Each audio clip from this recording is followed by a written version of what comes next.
नमस्कार दोस्तों, आज की इस वीडियो में आप क्लास 10th की विलोपन विधि सीखने वाले हैं, वो भी बहुत आसान तरीके से। आप इस वीडियो को पूरा देखिए, आपको विलोपन विधि एक सिंपल तरीके से और ऐसे तरीके से कि आप कभी उस तरीके को भूल नहीं पाएंगे। इस वीडियो में हमने उस तरीके को सिखाया हुआ है। आज आपको विलोपन विधि हम इस तरीके से सिखा देंगे कि आप फिर कभी भी इस 4 नंबर वाला क्वेश्चन को, जो कि क्लास 10th का मोस्ट इंपॉर्टेंट क्वेश्चन होता है, विलोपन विधि से सॉल्व करना, किन्हीं दोनों समीकरणों को आप कभी भी नहीं भूलने वाले। आपको हमेशा ये क्वेश्चन याद रहेगा।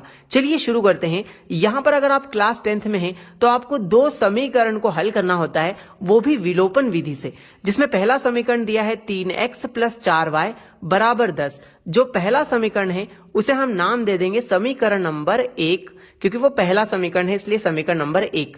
दूसरा समीकरण है 2x + 2y = 2, इसे नाम दे देंगे समीकरण नंबर 2। दोनों ही समीकरणों को हमने नाम दे दिया, पहला समीकरण 1 और दूसरा समीकरण 2। अब विलोपन विधि में आप क्या करते हो, इन दोनों ही समीकरणों को उठा लेते हो। तो हम क्या लिखेंगे, हम लिखेंगे समीकरण 1 और 2 से, समीकरण 1 व 2 से, दोनों ही समीकरणों को आप उठा रहे हो, इसीलिए आप समीकरण 1 और 2 से ऐसा लिख देंगे। तो इन दोनों समीकरणों को आप नीचे उतार दीजिए। ठीक है, पहला समीकरण है 3x + 4y = 10 और दूसरा समीकरण है 2x + 2y = 2। दोनों समीकरणों को उतारने के बाद आपको विलोपन विधि शुरू कैसे करना है, ध्यान दीजिएगा। आपको यहां पर गुणा के 2 चिन्ह लगाने हैं। अब यहां पर आप सोचोगे कि किन नंबरों से गुणा करने वाले हैं। आपको बहुत अच्छी सी ट्रिक याद रखनी है कि x के जो भी गुणा में यहां नंबर लिखे हैं, तो यहां पर x के गुणा में 3 लिखा है और नीचे x के गुणा में 2 लिखा है। आपको इन दोनों नंबरों का क्रॉस में मल्टीप्लीकेशन करके लिख देना है। मतलब 2 का गुणा आप ऊपर कर दोगे और 3 का गुणा आप नीचे वाले समीकरण में कर दोगे। इसे आप क्रॉस मल्टीप्लाई की तरह याद रख सकते हो दोस्तों, कि 3 का नीचे वाले समीकरण में गुणा करेंगे, 2 का ऊपर वाले समीकरण में गुणा करेंगे। चलिए अब दोनों का गुणा कर देते हैं। इस 2 का गुणा पूरे समीकरण में करते हैं। आइए कैसे देखते हैं ध्यान से। 2 का 3 में गुणा कर दो, 2 तिया 6, तो यहां 6 आ गया, लेकिन साथ में x भी था तो x लगा देते हैं। प्लस है तो प्लस लगा दिया। अब 2 का गुणा 4 में कर दो, 2 चौके हो जाएगा 8 और साथ में y भी था तो y लगा दिया। बराबर है तो हमने बराबर वैसा का वैसा ही लिख दिया है। 2 का गुणा आप 10 में करेंगे, 2 धाम हो जाता है 20। अब आपने इस 2 का गुणा इस पूरे समीकरण में कर दिया है। अब उसी प्रकार इस 3 का गुणा भी नीचे वाले समीकरण में कर दो। चलिए करते हैं। 3 का गुणा 2 में करेंगे, 3 दूनी 6 हो जाएगा, लेकिन साथ में x भी था तो आप x भी लिख दीजिए। अब 3 का गुणा 2 में करेंगे तो फिर से 3 दूनी 6 हो जाएगा और साथ में यहाँ y भी था तो y एज इट इज आ जाएगा। बराबर है तो हमने यहाँ बराबर लगा दिया है। अब क्या बचा है, 3 का गुणा 2 में करेंगे, 3 दूनी 6। लीजिए दोस्तों, विलोपन विधि हम क्यों करते हैं, ताकि हम x के जो भी गुणा में नंबर है उन्हें बराबर कर देते हैं।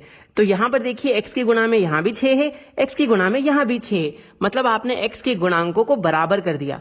जैसे ही गुणांक बराबर हो जाते हैं, आपको सभी चिन्हों को बदल देना है, यानी आप दोनों समीकरणों को घटा लेते हैं। तो यहां लिख देते हैं घटाने पर। घटाने पे क्या होता है, सभी के चिन्ह बदल दिए जाते हैं। प्लस का 6x है तो ये पलट के माइनस का हो जाएगा, प्लस का 6y है तो ये भी बदल के माइनस का 6y हो जाएगा, यहाँ पे प्लस का 6 है तो ये भी माइनस का हो जाएगा। आइए अब इनको सॉल्व कर लेते हैं। प्लस का 6 और माइनस का 6 तो कट जाएंगे, क्योंकि आप जानते हो प्लस माइनस होता है माइनस। 6x में से 6x गए तो 0x बचेगा, मतलब कुछ भी नहीं बचने वाला। आगे बढ़ेंगे, प्लस माइनस, ये नीचे वाले चिन्ह का बहुत अच्छे से ध्यान रखना, क्योंकि नीचे वाला चिन्ह ही आपका पर्सनल चिन्ह हो गया है। अब प्लस माइनस होता है माइनस, यानी आपको घटाना है। 8y में से 6y चले गए तो कितने y बचेंगे, 2y बचेंगे।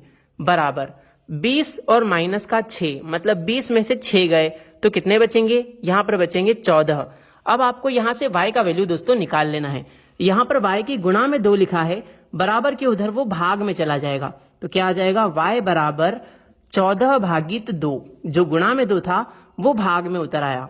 ठीक है, 2 × 1 = 2, 2 सती 14। बधाई हो, आपका y का वैल्यू निकल के आ गया दोस्तों। y का मान हमारा आया है 7। कितना आया है, y = 7। आपका एक वेरिएबल यानी एक चर का वैल्यू आ गया है आपके सामने। अब आप क्या कीजिए, इस y का मान या तो आप समीकरण 1 में रखिए या समीकरण 2 में रखिए, आपको x का मान भी आसानी से मिल जाएगा। तो यहां पर हम लिखेंगे y बराबर 7 समीकरण 1 में रखने पर। आइए हम लिखते हैं, क्या लिखेंगे, y बराबर 7 समीकरण 1 में रखने पर। आप पूरा लिख लीजिएगा कि y बराबर 7 समीकरण 1 में रखने पर। क्या आपको समीकरण 1 याद है दोस्तों? अगर याद है तो आप कमेंट सेक्शन में हमें समीकरण 1 लिख के बताइए। और आपको ये वीडियो कैसा लग रहा है, हमें आप अगर 10th क्लास के स्टूडेंट है तो कमेंट में जरूर लिख के बताएं कि मजा आ रहा है या फिर नहीं आ रहा है इस वीडियो में। तो यहाँ पर y बराबर 7 समीकरण 1 में रखना है। पहले समीकरण 1 ढूंढो, कहाँ है, ये रहा, जो कि है 3x प्लस 4y बराबर 10। तो यहां लिख लेते हैं 3x प्लस 4y बराबर 10। यहां पे आप क्या रख रहे हो, y की जगह 7 रख रहे हो। चलिए रखते हैं 3x प्लस 4 गुणा में लिखा है y और y की जगह है 7, तो यहां पर 7 रख देते हैं y की जगह पे, बराबर है 10, तो 10 लिख दिया। अब इसको सॉल्व कर लो, आराम से x का मान आ जाएगा। 3x प्लस 4 का 7 में गुणा करो, 4 7 28 हो जाएगा दोस्तों, बराबर में लिखा है 10। अब देखिए यहां लिखा है 3x, तो हम लिख देते हैं 3x बराबर में चल रहा है 10। अब ये प्लस का 28 है, बराबर के उधर गया तो माइनस का 28 हो जाएगा दोस्तों। 3x तो एज इट इज रहेगा। अब यहां पे देखिए 10 में से 28 नहीं घट सकते, तो हम उल्टा करेंगे, 28 में से 10 गए तो यहां पर 18 बचेंगे। इन दोनों में बड़ा नंबर कौन, 28 है, जो कि माइनस के साइन के साथ है, तो बड़े अंक का चिन्ह लगेगा माइनस का। ठीक है, अब आगे यहां पर 3 गुणा में है, बराबर के उधर 18 के बटे में चला जाएगा, तो आ जाएगा x बराबर -18/3। चलिए अब आप इसको 3 से काट दीजिए, 3 एकम 3, 3 छंग 18, तो यहां पर x का वैल्यू निकल के आया है -6।